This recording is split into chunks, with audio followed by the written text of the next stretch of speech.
kawan-kawan.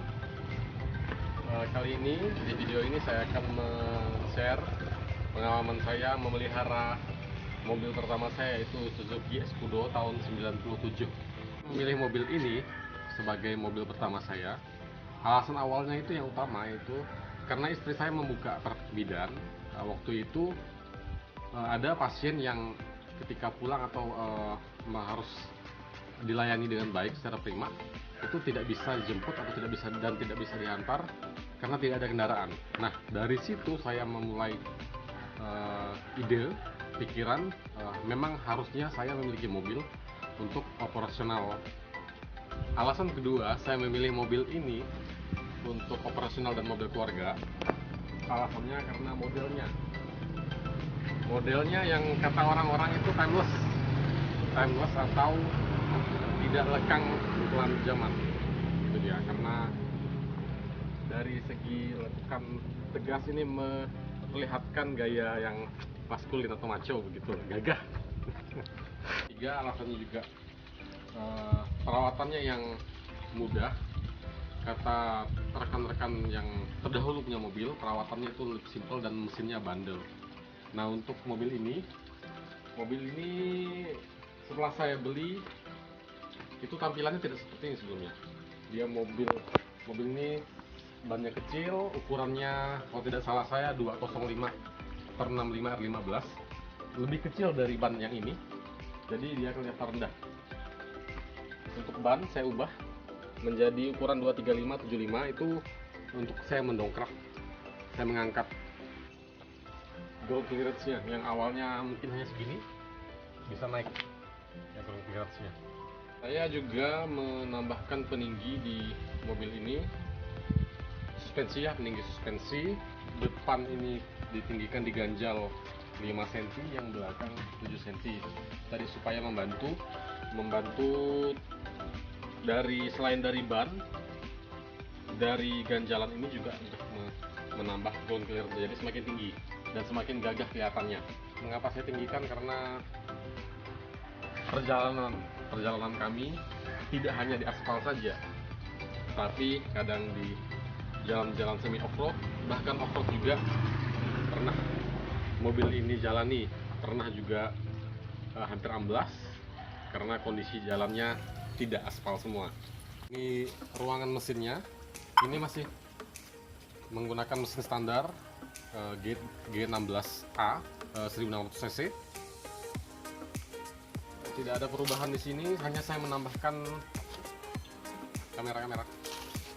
menambahkan kabel grounding di aki. Itu fungsinya untuk memperlancar arus listrik, katanya sih begitu. Dan juga saya menambahkan relay lampu. Lampu utama saya menggunakan Osram NBR, itu lebih terang dari lampu yang bawaan. Ini saya tutup karena untuk mencegah terjadinya arus pendek di kap mesin ini. Kap mesinnya sudah dipasang peredam suara dan peredam panas. Untuk mesin tidak ada ubahan dan tidak diganti, tidak ada masalah. Hanya untuk master rem atas dan booster rem ini sudah saya ganti karena beberapa waktu lalu ada trouble di masalah di rem, bagian rem tidak bisa direm, agak keras, jadi harus diganti dan wajib karena itu fitur-fitur keamanan yang paling utama. Ini tabung air wiper, ini tabung oli power steering, yang oli rem di sini ya. Ini tabung air reservoir dari radiator. Untuk kompresor AC, bearingnya sudah saya ganti karena pernah bermasalah, bunyi bergesek juga di situ. Dan pipa power steering juga sudah saya ganti karena ada kebocoran dan rembesan. Saya ganti bersamaan dengan seal gearbox power steering supaya tidak ada kebocoran oli lagi.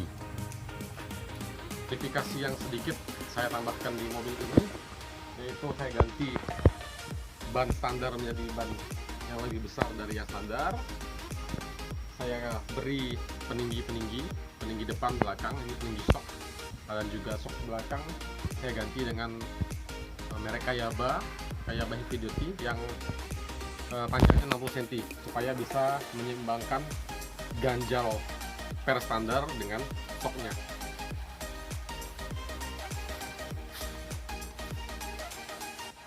Ini dia ganjalannya, ini 7 cm, ini soknya yang saya bilang tadi heavy duty.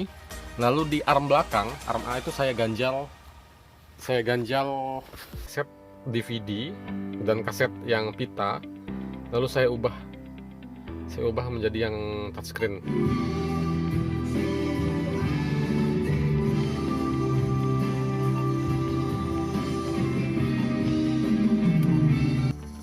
Untuk speakernya ada di depan, ditambah dengan tweeter. Ini laci penyimpanan di depan. Ini ada kamera belakang, yang kamera mundur, kamera parkir yang sudah saya beli, cuma belum saya pasang. Ini tuas gigi Snelling. Ini tempat penyimpanan. Kalau misalnya ada yang Vitara, ini diganti dengan tuas untuk pergantian 2WD 4WD nya di sini. Tapi karena ini 2WD, kedua ini 2WD, maka ini sebagai tempat penyimpanan. Ini power outlet saya pasang juga untuk cas HP dan untuk kegunaan kipas tadi. Mungkin bisa digunakan untuk kamera depan, tetapi belum saya gunakan. Itu dia sederhananya. Masih terawat oleh saya ya, karena pemilik sebelumnya merawatnya agak kurang. Ini kotor sekali dulu di awal. Kita lanjut ke baris kedua. Ada apa di dalam? Ini joknya hanya ada 2 baris yang mobil ini ya. Jadi 2 baris. Ini saya kasih tempat untuk menyimpan gelas, karena aslinya memang mobil ini tahun 97 itu akomodasi seperti cup holdernya kurang, hampir tidak ada. Makanya saya kasih ini untuk menyimpan handphone untuk penumpang di belakang. Tisu juga ada, ini juga saya tambahkan tempat tisu.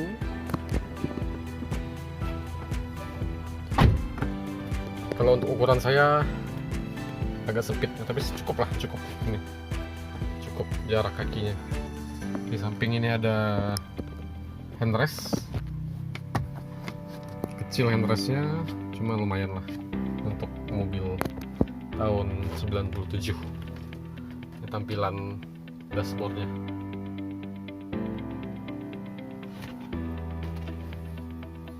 Untuk joknya bisa dilipat ke belakang, ditarik, bisa dimundur, majukan, begini dia.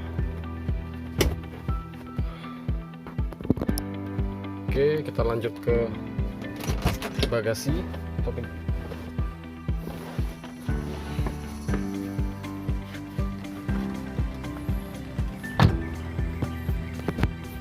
Ini bannya besar ya.